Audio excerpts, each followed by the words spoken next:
नीति निर्वासित हो गई, रुचि छा गई और नीति का पुत्र भी ध्रुव जंगल में है। पुत्र जब अधिकार मांगने आया तो माता ने, विमाता सुरुचि ने उसे भगा दिया कि अगर राजा की गोद में बैठना है तो यम के द्वार जा, यम को प्रसन्न कर। यम जब प्रसन्न हो तो उससे मृत्यु मांग, तेरा मरण हो और फिर से मेरी कोख से जन्म हो, तब तू पिता की गोद का अधिकारी बनेगा। तेरी माता पर राज्य अभियोग चल रहा है, राजद्रोह चल रहा है। तेरी मां के कारण पिता असहज रहते थे, उन्हें कभी उत्सव नहीं दिखा। तेरी मां उन्हें उत्सव नहीं दे सकी, पुत्र का सुख नहीं दे सकी। छोटा सा बालक आहत होकर महलों से लौटकर आया था, अपनी विमाता से अपमानित होकर। धक्का दे दिया था, बालक को, गिर पड़ा था, हथेली छिल गई, ओठ से रक्त बह रहा था, आभूषण सारे छीन लिए गए थे उसके। सुनीति के पास लौटकर बालक आया था, यद्यपि उसका अधिकार तो था। ज्येष्ठ पुत्र, पिता कुछ कह नहीं पाए। कुलगुरु, राजगुरु, धर्मगुरु, श्रेष्ठी, सामंत, साहूकार, उच्च पदस्थ समूचे अधिकारीगण, उनमें वो महारथी रहे हों, सेनापति रहे हों, अमात्य रहे हों, सब मौन थे। सुरुचि का कोप इतना भयानक था, उसका कोप भाजन कैसे बने? अगर वो क्रोधित हो गई तो हमारे अधिकार छीन लेगी।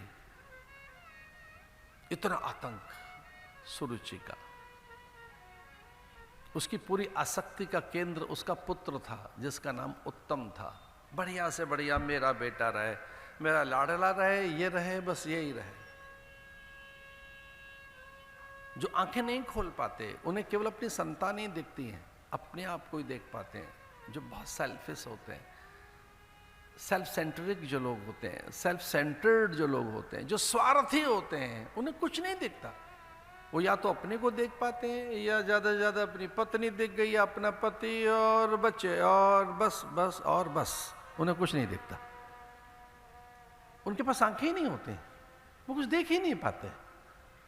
उन्हें इतना ही दिखता है कि मैं और मेरा पति या मेरी पत्नी, मैं और मैं हूं, हाँ और मैं ही हूं, और लो मेरे बच्चे भी एक दो, और बस दीवारें पुती हुई हैं पूरे भारत की, देखी थी हमने, हम दो और हमारे दो।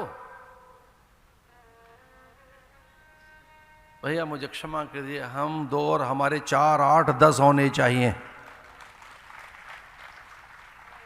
इससे कम मत करना। पुतिन के हर 3-4 दिन में बयान आते हैं।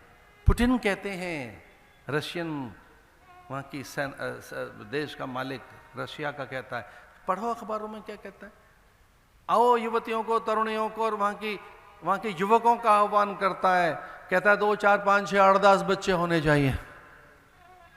ऐसा कहता है, सैनिक बनाओ, शूरवीर बनाओ, अच्छे व्यापारी बनाना। पूरा भारत पुता हुआ था, एक बार देखा हमने, सुखी परिवार, हम दो और हमारे दो, सुखी परिवार। इसमें ज्ञान कहाँ है, वैराग्य कहाँ है, अतिथ्याभ्यागत आगंतुक कहाँ है, इसमें दादा दादी, नाना नानी, चाचा चाची कहाँ है, इस परिवार में कहाँ है बड़े, बड़ा भैया कहाँ है, मौसी कहाँ है, फूफा जी कहाँ है, जीजा जी कहाँ है, छोटा भाई कहाँ है, मौसी कहाँ है, चाची कहाँ है? जब एक ही होगा तो फिर बुआ कौन होगी उसकी, उसका चाचा कौन होगा, उसके बच्चों का ताऊ कौन होगा? मैं संकेत में आह्वान कर रहा हूं, भारत को भर दो अच्छी संतानों से,